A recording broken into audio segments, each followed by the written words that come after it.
Meus caros amigos e amigas, vocês estão no canal Espiritismo Explicado, eu sou Lazarino Barbo. Antes de começar o nosso vídeo de hoje, eu vou te pedir que ajude o nosso canal a crescer. Inscreva-se no nosso canal, compartilhe com seus amigos, ative o sininho das notificações para que você possa ser avisado dos novos vídeos. E deixe aí o seu like, é muito importante o seu like para que o YouTube dê visibilidade ao nosso canal. Hoje nós vamos fazer a análise de uma mensagem psicografada aqui no Núcleo Espírita Kardecista Renascer. Esta mensagem foi psicografada no dia 13 de março de 2020 e ela começa assim: Meus pés pisavam nus as rochas ásperas que os feriam. Olhando para baixo, eu avistava a cidade com as casas se fechando e silenciando ao cair da noite. Tudo era angústia, minha alma gritava desesperada. Eu ainda era jovem, mas já havia perdido a esperança desde o berço.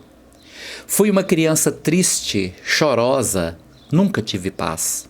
E naquela hora estava ali, morrendo de medo de tudo. Passaram os últimos 10 anos me destruindo.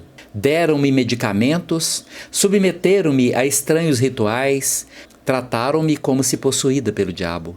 Mas eu sabia que estavam equivocados. Eu não era louca, pelo menos não o tempo todo, nem tampouco era o demônio. Talvez o próprio diabo estivesse a me castigar. Sentia que tudo estava dentro de mim, em meus pensamentos. Eu sentia o peso me sufocando, me sugando as energias. Eu estava com 33 anos, a mesma idade com que o chamado Cristo fora crucificado. Já era tarde demais. Eu deveria ter ido embora mais cedo. Alguns anos antes, minha mãe morrera. E eu estava também morta desde então. Enquanto olhava fixamente para baixo, me distanciava da vida miserável que eu tinha, do pai monstro, dos irmãos perversos. Sentia raiva de mim por ter ficado tanto tempo, por desejar tanto que eles reconhecessem o mal que me faziam e me implorassem perdão. E eu os perdoaria, porque no fundo eu queria que eles me amassem. No último minuto faltou-me coragem, e eu não fui capaz de me atirar deliberadamente no precipício rochoso. Então me desequilibrei e caí. Talvez o próprio demônio, já cansado de mim, ou mesmo decepcionado comigo, tinha subido dos infernos para me empurrar. Naquele momento, eu me dividi em duas. Uma parte de mim rolou o despenhadeiro abaixo, sendo esmagada pelas pedras. A outra, fluida, afastou-se daquele cenário, pairando no ar. E eu experimentei a dor e a leveza. Deixei de olhar para meu corpo dilacerado e voei, sentindo uma alegria inusitada. Livre e leve, pude respirar sem dor por algumas horas. Mas logo fui atraída pelo meu corpo que jazia imóvel, sem vida, ao ver as aves de rapina me rodearem. Um conhecido da família encontrou meu corpo. Segui-o até a casa e lá fiquei. Não conseguia ir embora, presa por lembranças dolorosas. Continuava perdida como antes e voltei a sentir as mesmas coisas. O peso, a dor, a angústia. Assim fiquei por muitas décadas, perto da família que tanto me magoara, desejando obsessivamente ser amada. Eles envelheceram e me esqueceram. Desencarnaram e eu os perdi de vista. Outra família passou a ocupar a casa. E mais uma vez subi ao alto da colina de pedras, na intenção de me atirar novamente. Não pude voar desta vez. Precipitei-me morro abaixo até o chão e continuei a descer por léguas, caindo em queda profunda. Fiquei um tempo desacordada e quando despertei, estava num lugar escuro, de ar denso, como uma caverna subterrânea. A caverna tinha um teto baixo, o suficiente apenas para que eu me mantivesse deitada, tendo que rastejar para me locomover, semelhante a um verme. E assim foi durante um tempo, graças à misericórdia divina não muito longo. Foi uma mulher quem me salvou. Em algum momento, naquela estranha metamorfose inversa que eu vivia, assistindo à minha deterioração como humana, sendo transformada em inseto invertebrado e rastejante, ela apareceu cheia de luz e ternura e me pegou no colo, qual criança. Senti-me envolvida por aquele amor materno que há séculos, penso, havia me esquecido. Eu fui envolvida por aquela energia, qual raios coloridos, e meu corpo humano foi se refazendo até tomar a aparência de um bebê. Acalentada no que parecia um doce sonho, adormecia em seus braços. Após despertar, ainda tinha a aparência de um bebê, embora pensasse com a clareza de um adulto. Fiquei um tempo internada em um berçário e, após sair de lá, rapidamente me tornei adulta e envelheci. Nesse processo, recordei-me de uma encarnação anterior, na qual apenas semeei o mal. Agora estou aqui contando parte de minha história, com o mesmo medo que senti quando intentei atirar-me do alto do penhasco, porém sem as ilusões daquela hora. Preparo-me para voltar à vida terrena.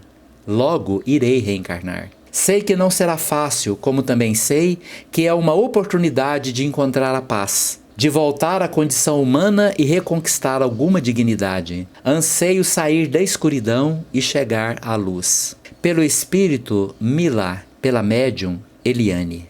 Meus caros amigos e amigas, essa história é muito interessante porque ela reflete exatamente uma reencarnação dolorosa. Uma pessoa que numa vida passada, na verdade não foi só uma, foram várias vidas passadas, ela lidou muito com o poder e usando de todo o despotismo relacionado ao poder que ela detinha, ela agiu com as outras pessoas de forma altamente destrutiva.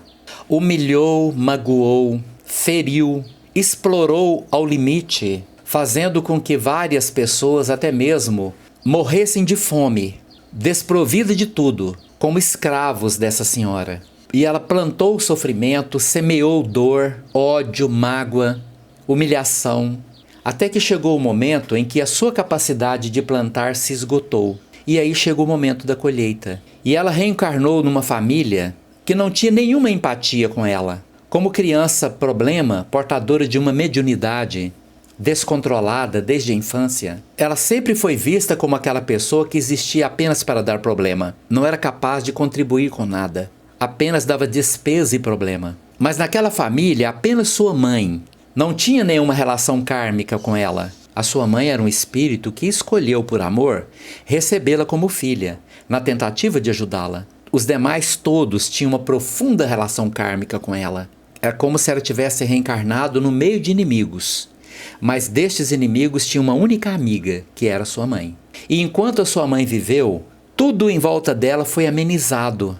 A sua própria dor, a forma como ela se via, assim como a ação dos espíritos obsessores, inimigos de outras vidas, que tentavam a todo momento destruí-la, todo esse processo destrutivo em volta dela foi amenizado. Mas chegou o momento da sua mãe desencarnar. E sua mãe desencarnou quando ela tinha em torno de 22 anos. Ao se ver desprovida da proteção materna que a envolvia numa aura protetora, ela se viu entregue a seus próprios pensamentos altamente destrutivos, onde ela usava o seu poder de imaginação para denegrir-se, porque ela se detestava, ela não tinha autoestima. Ela falava muito mal dela para ela mesma na sua criação mental. Ela se sentia um ser inútil e a família tratava de intensificar isso em torno dela, tratando-a como inútil, dizendo a ela que ela era inútil. E os inimigos espirituais que estavam ligados a ela, todos cheios de ódio, de mágoas, de profundos sentimentos, espíritos esquálidos, como um bando de mendigos ali cobrando,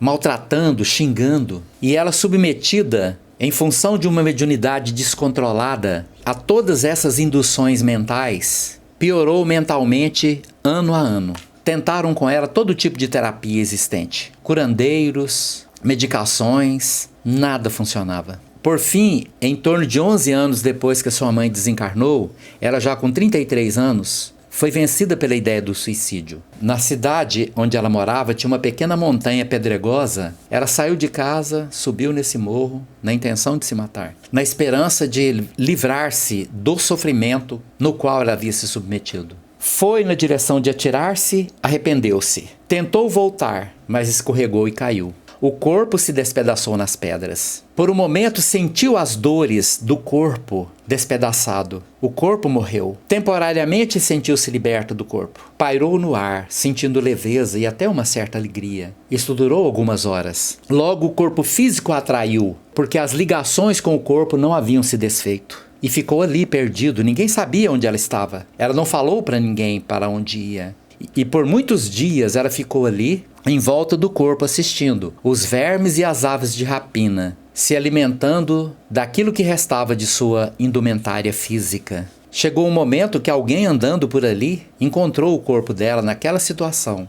O corpo foi levado, sepultado, e ela voltou para a casa dela, profundamente desesperada. E ao entrar na casa, ela novamente voltou a sentir os mesmos desequilíbrios de antes. Ela agora agindo como um espírito obsessor, ainda portando o seu orgulho, cobrando que seus familiares pedissem perdão a ela de joelhos, para que ela orgulhosamente pudesse perdoá-los, exigindo então que eles a amassem, sem nenhuma disposição para dar a eles um pouco de ternura, bondade e compaixão, porque estes sentimentos estavam muito longe dela. Ela não sentia isso. E os seus familiares envelheceram e ela ficou ali anos e anos, como aquela sombra dentro de casa. A vida passou, seus familiares desencarnaram, outra pessoa veio e ocupou a casa. Quando isso aconteceu, ela continuava na mesma situação, sem despertar nenhuma disposição de bondade, de humildade, de bons sentimentos com relação aos outros e muito menos com relação a ela. Mas alguma coisa nela havia piorado, ela havia se transformado mentalmente num ser execrável.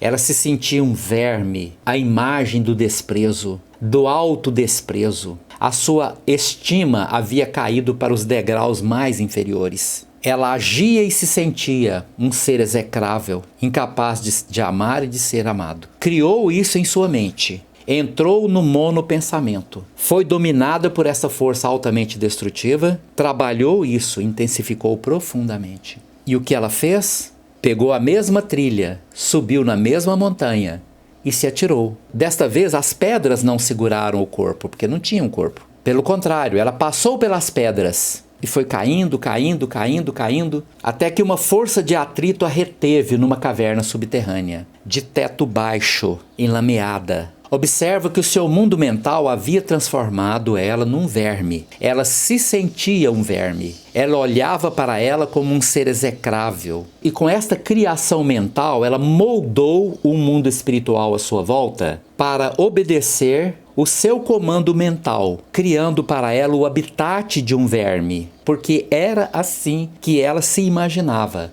era assim que ela se sentia, era assim que as forças espirituais obsessoras faziam com que ela acreditasse plenamente que ela era assim, mas ela nunca esteve sozinha. A sua mãe nesta vida era a mentora espiritual dela nas vidas passadas. Quando ela era uma poderosa despótica, havia um espírito amigo que estava sempre procurando, de alguma maneira, evitar que ela plantasse tanto sofrimento, tentando em uns raros momentos induzi-la a pensar que todas aquelas pessoas que ela explorava e desprezava eram seres humanos e que mereciam dela pelo menos um pouco de respeito. Mas ela balançava a cabeça como se aquilo fosse uma ideia ruim e continuava na sua sanha de prejudicar, de maltratar, de ofender, de explorar. Este espírito que a amava, que queria vê-la recuperada, reencarnou e aceitou a condição de vir como mãe dela. Quando esta mãe desencarnou,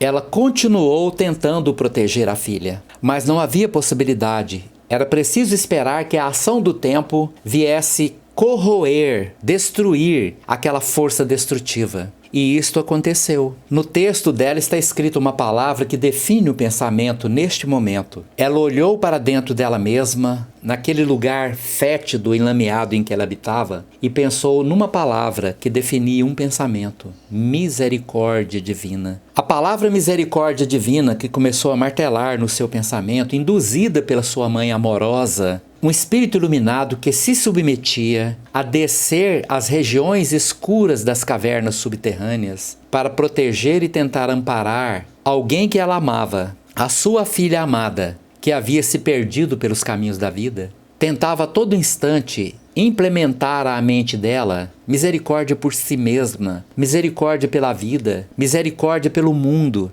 E aos pouquinhos essa sementinha foi umedecendo, lançando suas tenras raízes. E quando aquela sementinha fixou, houve uma mudança. A Mila mudou um pouquinho, abriu um pouquinho a sua condição mental. Nesse instante crucial, o espírito iluminado, que ela não reconheceu que era sua mãe, chega até ela, abraça e induz com uma força eletromagnética poderosa, uma força indutiva irresistível. Modifica, molda-lhe, lhe promove por indução eletromagnética uma transformação. Aquele verme enlameado no qual ela havia se transformado, molda-se à força indutiva poderosa do amor maternal. E ela se transforma, se torna um bebê, física e mentalmente, num primeiro momento. Há uma indução de fora para dentro, criando uma modificação que, embora temporária, fez com que ela pudesse ser retirada daquele local. E neste momento, ela pôde se lembrar um pouco apenas das causas que a conduziram àquela situação. Lembrou de uma de suas vidas passadas. Não pôde ainda lembrar-se das outras. Mas em uma delas ela pôde ver o quanto mal ela praticou, o quanto sofrimento ela espalhou por onde ela pisava. Imediatamente transportada para a colônia espiritual, onde o núcleo espírita kardecista Renascer está ligado, numa área específica para tratamento de espíritos que estão na forma infantil, num processo de reconstrução perispiritual, ela agora prepara-se para uma reencarnação. A sua mãe já está encarnada e vai recebê-la como filha. Vai ser uma filha difícil, com problemas ainda. Mas alguma coisa nela mudou. Ela está um pouco melhorada. Por isso ela termina sua mensagem assim: agora estou aqui contando parte de minha história, com o mesmo medo que senti quando intentei atirar-me do alto do penhasco. Porém, sem as ilusões daquela hora. Preparo-me para voltar à vida terrena. Logo irei reencarnar. Sei que não será fácil, como também sei que é uma oportunidade de encontrar a paz, de voltar à condição humana e reconquistar alguma dignidade. Anseio sair da escuridão e chegar à luz. Quem chegou até aqui, faz uma prece pela Milá. Peça a Maria de Nazaré que a envolva com seus pensamentos de luz, amor, perdão, que a envolva com muita ternura, bondade e compaixão, para que ela, sob as asas protetoras de sua mãe, possa levar a bom termo esta reencarnação que vai começar logo, para que daqui a alguns anos, quando ela deixar o corpo físico, nesta nova encarnação, ela possa levar com ela o fruto de suas conquistas, por poder vencer os enormes desafios que estão delineados nos seus próximos passos. Muito obrigado pela sua atenção. Se você gostou, deixa aí o seu like. Muito obrigado.